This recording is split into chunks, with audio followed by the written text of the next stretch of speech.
হরে কৃষ্ণা। আজকে খুব গুরুত্বপূর্ণ একটা বিষয় সম্পর্কে আপনাদেরকে বলবো, আর সেটা হচ্ছে ফেসবুক কন্ট্রোভার্সি। যখনই আমরা ফেসবুক ওপেন করছি তখনই ফেসবুকে বিভিন্ন রকমের বিষয় আমরা দেখতে পাই। যদিও আমরা ডিভোটি হিসেবে সেই সমস্ত বিষয়গুলোর প্রতি ইন্টারেস্টেড নয়, কিন্তু যেহেতু সেই বিষয়গুলো এই মুহূর্তে ভাইরাল, তো সেইগুলো আমরা যখন ফেসবুক খুলছি আমাদের নিউজ ফিডে কোনো না কোনো ভাবে চলেই আসছে। আর আপনারা হয়তো অনেকেই জানবেন যে এআই এর দৌলতে অনেক সময় এরকম হয় যে যদি আমার আশপাশের কেউ সেই ভিডিওগুলো দেখে তো তারপরেও সেই ভিডিওগুলো আমার ফিডে কিন্তু চলে আসে।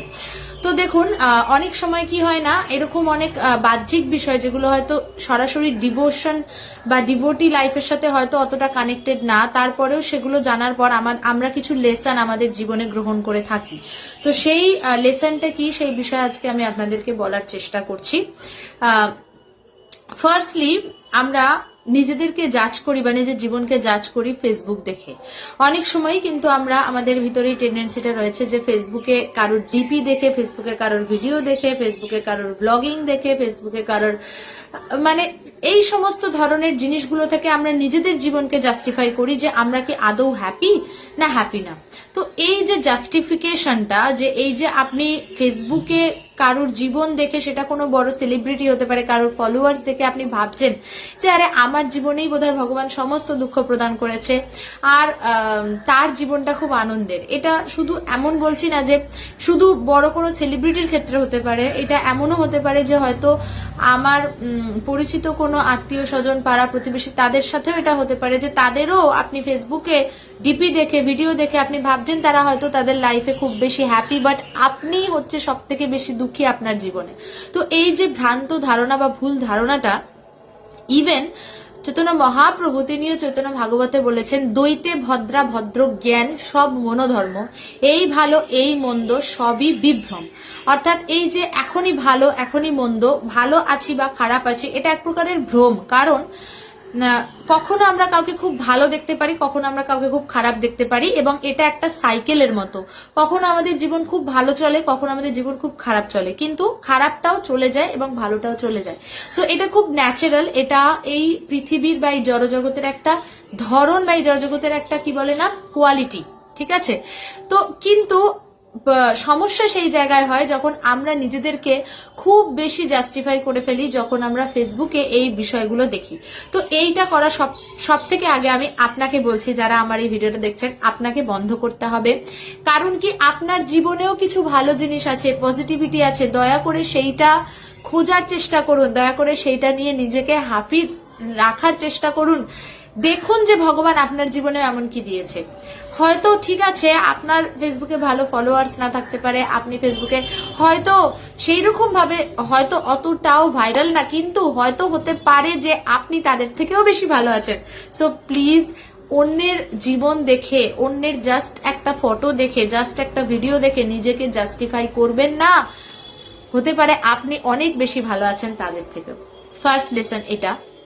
সেকেন্ড লেসন হচ্ছে, ভগবান শ্রীকৃষ্ণ ভগবদ গীতায় বর্ণনা করছেন 2য় অধ্যায়ের 59 নম্বর শ্লোকে, যে যখন বিষয়া বিনিবর্তন্তে নিরাহারস্য দেহিনা, অর্থাৎ যখন ইন্দ্রিয় বিষয়ের সংস্পর্শে আসে তখনই কিন্তু আমরা সুখ দুঃখ অনুভব করে থাকি।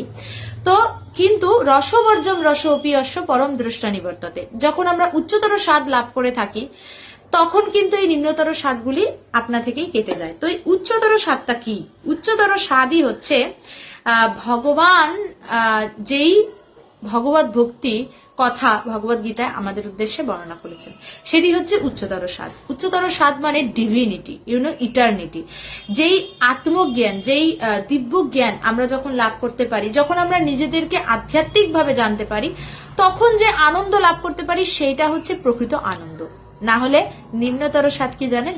নিম্নতর স্বাদ হচ্ছে আপনি যখন নিজেকে কৃত্রিম ভাবে সুখী করার চেষ্টা করেন, আর সেই কৃত্রিম ভাবে সুখী করার লিস্টে অনেক কিছু থাকতে পারে।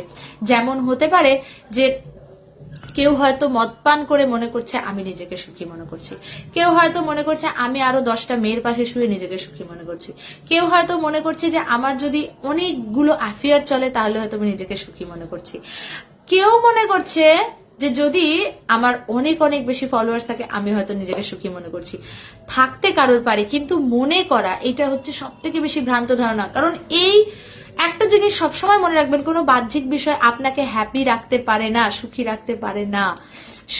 সুখে থাকা বা হ্যাপিনেস এটা একটা অনুভূতি, এটা অন্তর থেকে আসে, এটা ভিতর থেকে আসে। সেই জন্য এই যে নিম্নতর স্বাদগুলি রয়েছে, নিম্নতর স্বাদ অনেক কিছু হতে পারে, যেই যেই জিনিসগুলো অ্যাকচুয়ালি আপাত দৃষ্টিতে খুব খারাপ, তো সেগুলো সমস্ত কিছুই নিম্নতর স্বাদ। তো এইটা ভগবান বলছেন, যখন কেউ উচ্চতর স্বাদ তার জীবনে লাভ করতে পারে তখন তার নিম্নতর স্বাদ আপনা থেকেই চলে যায়। তো সেই জন্য এই যে ফেসবুক কন্ট্রোভার্সি গুলো আছে, আশা করি, আমার মনে হলো যে দুটো জ্ঞান আমরা খুব ভালোভাবে নিজেদের জীবনে লাভ করতে পারি, এবং এই দুটো জ্ঞানই আমাদের ভীষণ ভীষণ কাজে লাগবে। কারণ আমরা খুব বেশি ভেঙে পড়ি এবং আমরা খুব খুব খুব বেশি নিজেদেরকে মনে করি যে আরে ভাই, the grass in the other side is always greener. ইংলিশে একটা খুব সুন্দর প্রবাদ আছে যে মানে গ্রাস মানে হচ্ছে ঘাস নদীর অপর পারে সব থেকে বেশি সুন্দর লাগে, সবুজ লাগে, কিন্তু নদীর অপর পারের মানুষও ভাবছে যে এই পারের ঘাসই হয়তো বুঝি বেশি সুন্দর, বেশি হচ্ছে সবুজ। কিন্তু দুই পারেরই ঘাসে কিন্তু বিভেদ রয়েছে, দুই পারেরই ঘাস কিন্তু মরে, নোংরা হয়, এবং সব থেকে বেশি কথা হচ্ছে দুই পারের ঘাসই কিন্তু একে অপরকে দেখে এরকম চিন্তা করে। কিন্তু আসলেই সবাই তার লাইফে হ্যাপি এবং স্যাডনেস দুটো মিক্সড।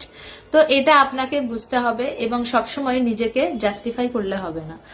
এমনকি আমিও এটা করতাম, কিন্তু বর্তমানে আমি যখন ভগবত ভক্তি জীবনে আসলাম এবং শাস্ত্রগ্রন্থ অধ্যয়ন করলাম, তখন দেখলাম যে না, এই যে জাস্টিফিকেশনটা এটা খুব খুব খারাপ। কারণ আমরা তো এইভাবেই সবসময় জাস্টিফাই করছি নিজের লাইফকে, এবং কোনো অংশে গিয়ে আমার জীবনে যে ভালো জিনিসগুলো আছে সেগুলো আমরা দেখতে ভুলে যাচ্ছি বা দেখেও দেখছি না। তো কেন এইভাবে নিজের জীবনকে চালাচ্ছেন? নিজের জীবনেও কিছু ভালো রয়েছে, নিজের জীবনটারও কিছু মূল্য রয়েছে, ভ্যালু রয়েছে। আর এই মনুষ্য বা হিউম্যান ফর্ম অফ লাইফটা খুব দুর্লভ। তো এইভাবে নিজের জীবনটাকে স্পয়েল না করে এই জীবনটা কিছু ভালো কাজে নিযুক্ত করা উচিত।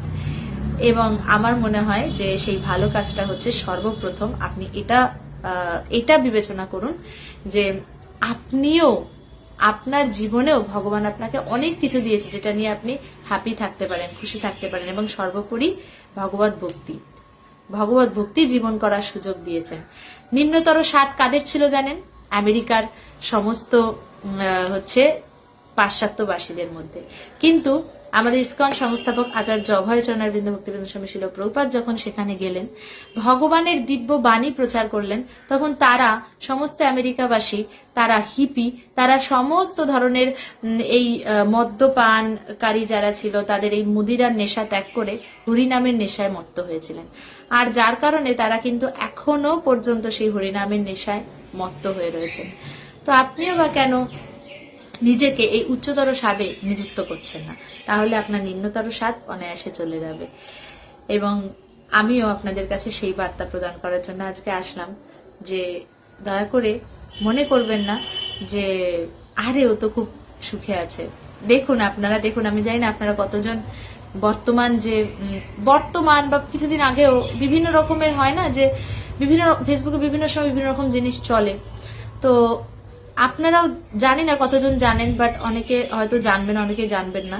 তো যারা জানেন বা যারা জানেন না, সবার উদ্দেশ্যে আমি বলতে চাইছি যে এই বিষয়টা থেকে দয়া করে নিজেদেরকে দূরে রাখুন। এবং খুব শখ লাগে যখন আমরা দেখি যে আরে একে তো মনে করতে খুব হ্যাপি এর জীবনে, বা এর এত কিছু আছে, তারপরেও এরা সুখী না, তারপরেও এদের জীবনে প্রবলেম আছে। প্রবলেম সবার জীবনে থাকবে। ইভেন যদি আম্বানির ঘরেও আপনি দেখেন, তাহলে তার ঘরেও, তার জীবনেও প্রবলেম রয়েছে। হ্যাঁ, রয়েছে, প্রবলেম রয়েছে, কারণ প্রবলেম থাকাটাই ন্যাচারাল। এই জড়জগতে সকলেই প্রবলেমের মধ্যে রয়েছে। তাই এই যে কি বলে না, মানে অবাস্তব জিনিসগুলো ভাবা বন্ধ করতে হবে এবং নিজের জীবন নিয়ে খুব প্র্যাকটিক্যাল হতে হবে। হরে কৃষ্ণ।